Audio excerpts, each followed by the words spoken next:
नमस्कार दोस्तों, stock market strategist में फिर से एक बार आपको स्वागत है।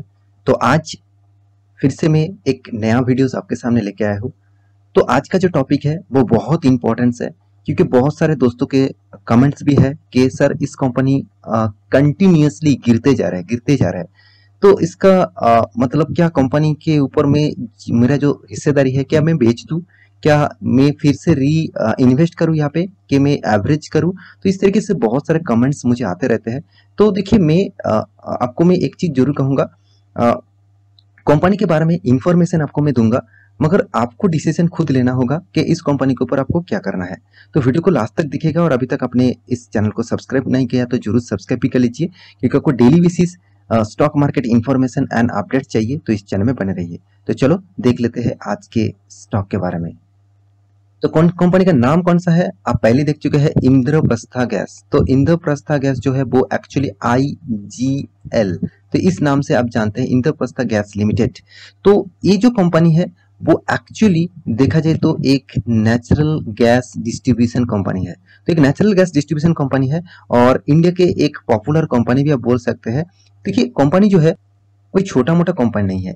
21,000 करोड़ का मार्केट कैप है इसका। तो कोई छोटा मोटा कंपनी आप बोल नहीं सकते, एक मिड कैप टाइप, एक लार्ज कैप टाइप कंपनी आप बोल सकते हैं। और इसका देखिए एक्चुअली कंपनी जॉइंट वेंचर किसके साथ काम कर रहा है, कंपनी का देखिए जॉइंट वेंचर है जो है वो गेल गेल जो है वो गवर्नमेंट कंपनी है, भारत पेट्रोलियम वो भी गवर्नमेंट कंपनी। तो दोनों ही गवर्नमेंट कंपनी के साथ जुड़े हुए हैं इस कंपनी, मतलब इसका जो नेटवर्क है वो गवर्नमेंट के साथ जुड़े हुए हैं। तो देखिए मैं आपको हर डेटा आपको दिखा रहा हूँ, क्योंकि देखिए कंपनी का बिजनेस मॉडल कौन सा दिशा में जा रहा है और किसके साथ जुड़े हुए हैं। देखिए आप कौन सा लोगों के साथ काम करते हैं वो डिपेंड करते हैं आपका ग्रोथ। तो सेम टू सेम कंपनी कौन सा कंपनी के साथ जुड़े हुए हैं उसके डिपेंड करते हैं उसका फ्यूचर का ग्रोथ।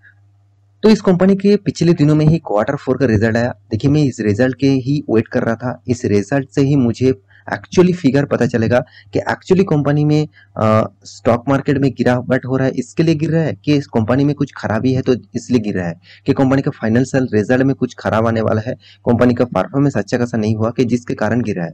देखिए एक चीज तो क्लियर है कि ग्लोबली मार्केट में जो क्रूड ऑयल का प्राइस एंड साथ ही साथ जो नेचुरल गैस का जो मतलब प्राइस इतना बढ़ चुके हैं, जिसका इम्पैक्ट ऑब्वियसली इस टाइप कंपनी के ऊपर पड़ेगा।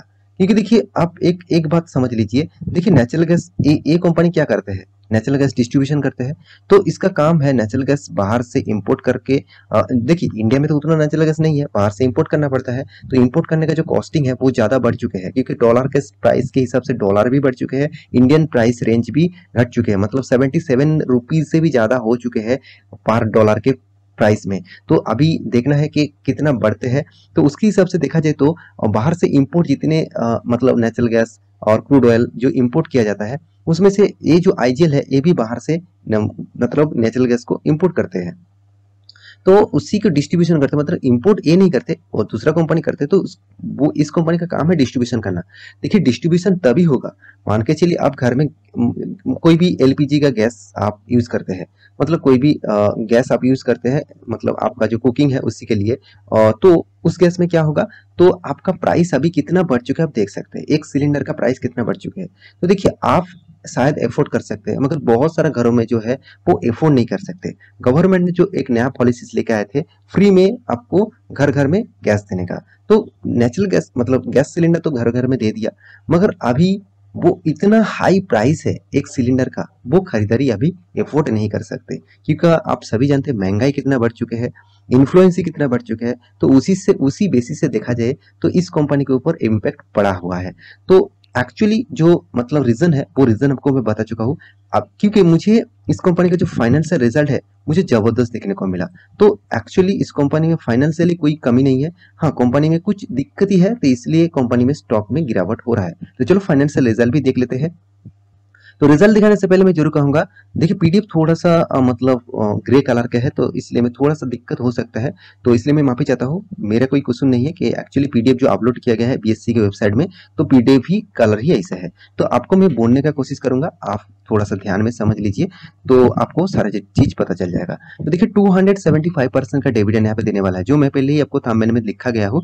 तो 5.50 रुपीज का पर शेयर में आपको डिविडेंड मिलेगा, कोई खराबी नहीं है, शानदार डिविडेंड है। तो अभी देखना है कंपनी का परफॉर्मेंस कितना हुआ। देखिए यहाँ पे जो करोड़ों में जो फिगर दिया गया है, टोटल जो कंपनी की इनकम है वो अराउंड देखा जाए तो 2724 करोड़ का, जो पहले कितना था 2468 करोड़ का, पिछले सालों में कितना था 1738 करोड़ का। इसका मतलब क्या है, एक्चुअली कंपनी ने इनकम अच्छा खासा किया, इसका मतलब सेल तो अच्छा खासा हुआ, तो सेल ना होने के कारण कंपनी की इनकम नहीं होता। तो एक्चुअली देखा जाए तो कंपनी का सेल्स जो है वो डाउन हो चुके हैं। तो आप कहेंगे सर सेल्स डाउन हो चुके तो फिर भी कंपनी की इनकम में क्यों हुआ।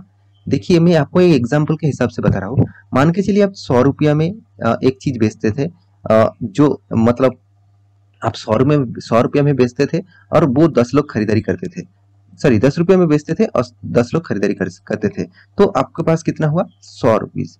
तो सेम टू सेम आप पांच मतलब प्राइस में बेचे, 5 रुपया में बेच रहे हैं, और सॉरी 5 रुपया नहीं 50 रुपया में बेच रहा है, और वो भी कितने को 5 लोगों को, तो क्या होगा 250 रुपीज। तो यही चीज आपको समझना पड़ेगा।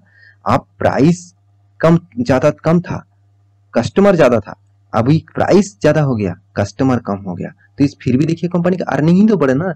तो यही चीज आपको समझना पड़ेगा कि एक्चुअली कंपनी का जो इनकम है उसी बेसिस से बढ़ रहा है। कंपनी का सेल्स थोड़ा सा डाउन हो चुके हैं क्योंकि ग्लोबली मार्केट का इश्यूज के लिए गैस का प्राइस बढ़ गया, ऑयल का प्राइस बढ़ गया, तो इसलिए लोग कंज्यूम नहीं कर पा रहे हैं इतना प्राइस को हाइक होने के बाद।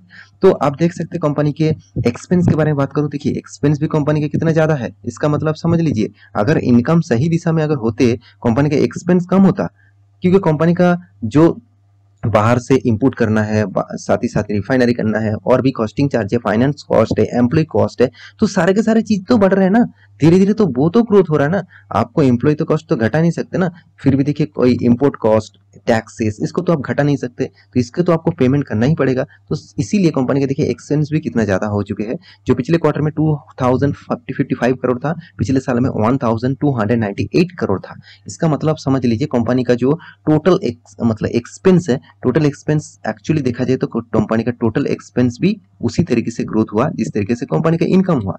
अभी देखना है कंपनी का हाथ में क्या प्रॉफिट आया। देखिए कंपनी तो टैक्सेस तो पे किया, उसके बाद कंपनी के हाथ में आया प्रॉफिट फॉर द पीरियड। तो प्रॉफिट फॉर द पीरियड देखेंगे तो 430 करोड़ का, जो पहले था 374 करोड़ का, पिछले साल में था 375 करोड़ का।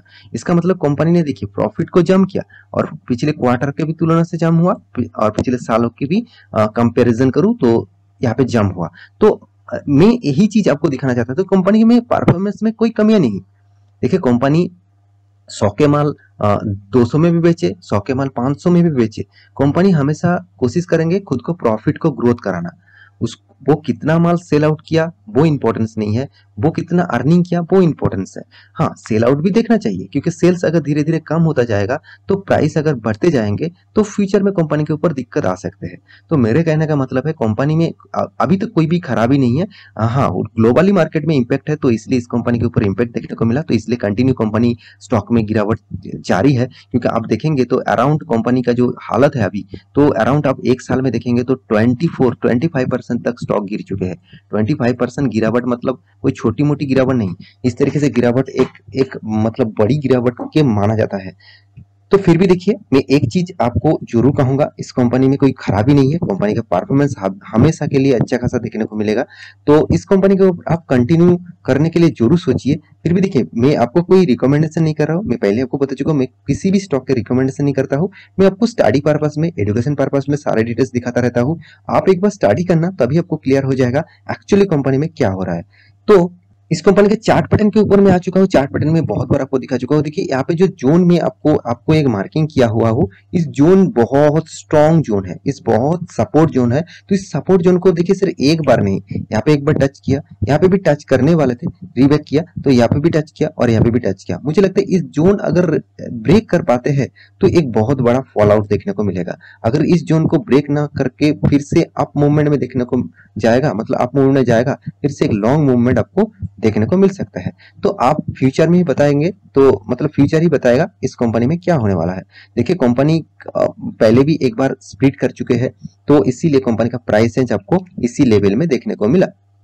नहीं तो अराउंड 17 रुपीज का, सॉरी 1700 रुपीज का प्राइस में देखने को मिला था। अभी जो कंपनी 4 अराउंड देखा जाए तो 400 प्राइस में चल रहा है।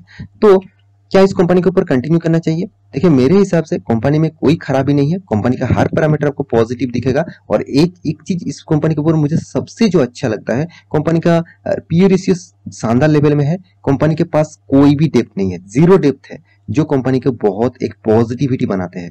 मैं इस कंपनी के ऊपर बहुत पॉजिटिव हूँ क्योंकि कंपनी के जीरो डेप्थ है। तो जितना डेप्थ कम होगा उतना ही कंपनी के लिए खास होगा, क्योंकि कंपनी लोन लेने के बाद भी वो सारे के सारे लोन्स मिटा चुके हैं। उतना ज्यादा लोन कंपनी नहीं लेते हैं क्योंकि कंपनी का हाथ में भी अच्छा खासा पैसा है, 660 करोड़ का हाथ में कैश है और कंपनी अच्छा खासा एनुअली इनकम भी कर रहा है। तो देखिए अगर कंपनी खराब होते तो इन्वेस्टर इस कंपनी के ऊपर नहीं बने रहते, क्योंकि एफआईएस डीएस जो है देखिए अच्छा खासा माल उठा के रखा। आप कहेंगे सर पहले तो 22% था, अभी 20% से भी कम है।